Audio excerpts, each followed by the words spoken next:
Correct acidic strength order is, हमें क्या बताना है, एसिडिक स्ट्रेंथ का ऑर्डर बताना है। कौन कौन से एसिड्स गिवन है हमें, मीथेन है, अमोनिया है, H2O है एंड HF है। ठीक, अब इनका हमें एसिडिक स्ट्रेंथ बताना है।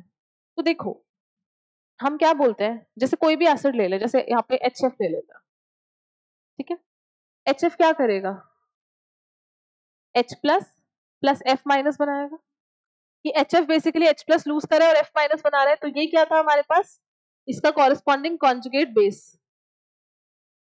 और ये क्या है हमारे पास, एसिड। तो मैंने बोला जितना ज्यादा स्टेबल होगा कॉन्जुगेट बेस उतना ही स्ट्रॉन्ग होगा एसिड, ठीक है, जितना ज्यादा स्टेबल जो बेस होगा स्टेबल होगा उतना ही स्ट्रॉन्ग एसिड होगा।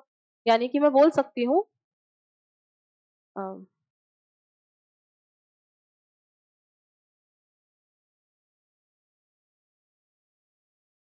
जो एसिडिक स्ट्रेंथ होगी एसिड की,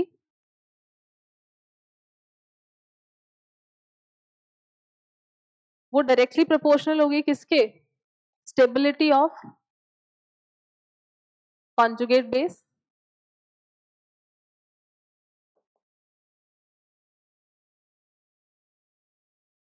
कंफ्यूज नहीं होना है, मैंने जो पहले बोला था वो ये था कि हमने जब बेसिक स्ट्रेंथ का ऑर्डर देखा था वो हमने क्या बोला था कि जितना ज्यादा स्ट्रॉन्ग होगा उतना ही कॉन्जुगेट बेस वीक होगा, ठीक है। यहाँ पे वीक या स्ट्रॉन्ग की बात नहीं हो रही है, यहाँ पे मैंने क्या बोला, स्टेबिलिटी की बात बोली है।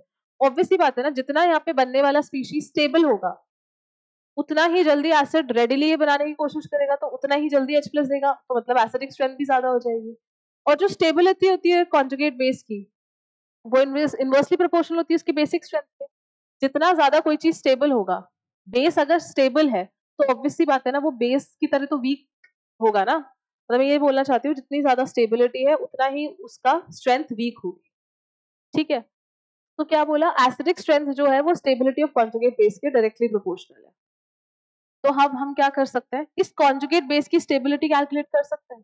जैसे CH4 का कॉन्जुगेट बेस क्या होगा, CH3 माइनस, NH3 का NH2 माइनस, H2O का OH माइनस और HF का F माइनस, ये क्या है इनके कॉन्जुगेट बेस। अब जो कॉन्जुगेट बेस का ऑर्डर होगा इनकी स्टेबिलिटी का ऑर्डर होगा, वही एसिड के एसिडिक स्ट्रेंथ का भी ऑर्डर होगा, ठीक है, क्योंकि जितना ज्यादा स्टेबल कॉन्जुगेट बेस बनेगा, जितना ज्यादा स्टेबल कॉन्जुगेट बेस बनेगा उतना ही ज्यादा हाई एसिडिक स्ट्रेंथ होगी एसिड की, ठीक है, ओके। अब इसकी स्टेबिलिटी कैसे डिसाइड करें, माइनस साइन है कार्बन पे, माइनस साइन है नाइट्रोजन पे, माइनस साइन है ऑक्सीजन पे, माइनस है F।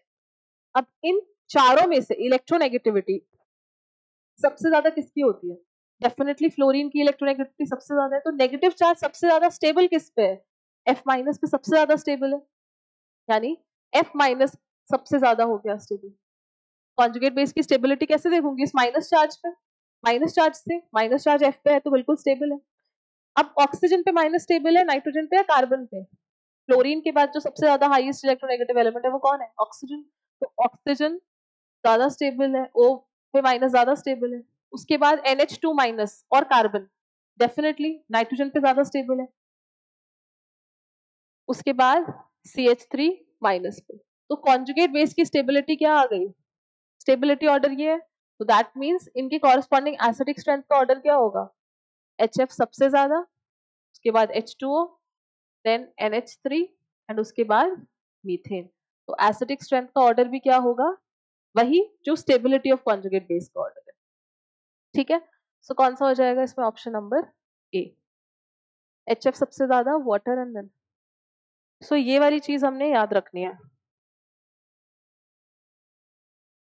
एसिडिक स्ट्रेंथ जो होगा किसी भी एसिड का वो डायरेक्टली प्रोपोर्शनल किसके होगा, stability of the corresponding conjugate base.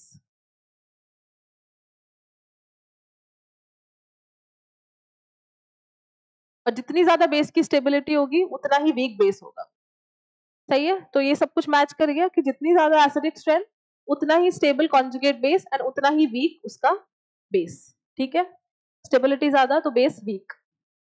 I hope ये चीज क्लियर है सबको, ठीक है।